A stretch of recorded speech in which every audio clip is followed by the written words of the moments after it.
इस वक्त एक बड़ी खबर मिल रही है जम्मू कश्मीर से। खबर यह है कि जम्मू संभाग के डोडा जिले के बेला के जंगली इलाके में सुरक्षा बलों को 2 से 3 आतंकियों के छुपे होने की सूचना मिली है और इसके बाद इलाके को घेरकर सर्च ऑपरेशन शुरू कर दिया गया है।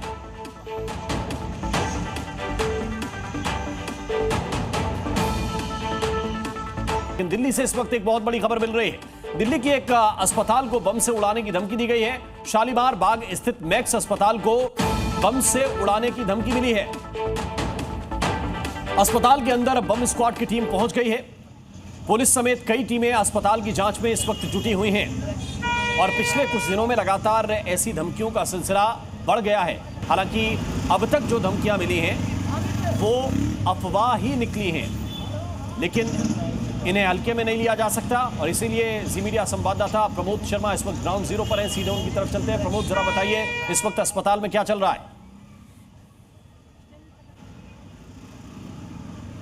देखिए, दिल्ली के शालीमार बाग के जो फोर्टिस अस्पताल है, मैक्स अस्पताल, वहाँ पर बम से उसे उड़ाने की धमकी मिली थी। ये धमकी गुरुग्राम के स्थित उनके हेड ऑफिस में मेल के जरिए आई थी। उसके बाद इस बात की जानकारी दिल्ली पुलिस को दी गई। दिल्ली पुलिस की फायर सर्विस और बम स्क्वाड जो है वो मौके पर पहुंचा। पूरे अस्पताल की तलाशी ली गई।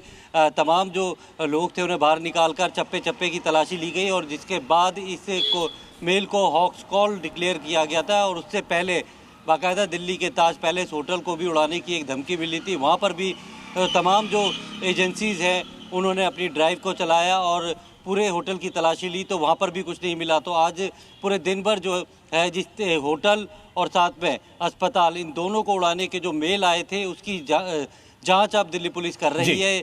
इसके लिए इसमें बाकायदा आप लगातार नजर बनाए रखिए। प्रमोद, आपका बहुत बहुत शुक्रिया। जेन ज़ी के आंदोलन के बाद नेपाल को नया मुखिया मिल गया है। सुशीला कार्की ने कल अंतरिम प्रधानमंत्री के तौर पर शपथ ले ली और आज सबसे पहले सुशीला कार्की काठमांडू के सिविल अस्पताल पहुंची, जहां पर उन्होंने आंदोलन में घायल हुए प्रदर्शनकारियों से मुलाकात की और उनका हालचाल भी जाना।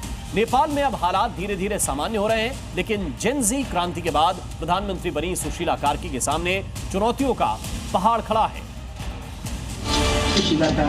राजनीतिक संकट से जूझ रहे नेपाल को नया मुखिया मिल गया। सुशीला कार्की ने अंतरिम प्रधानमंत्री के तौर पर शपथ लेने के साथ ही नेपाल में नए अध्याय की शुरुआत हो गई है।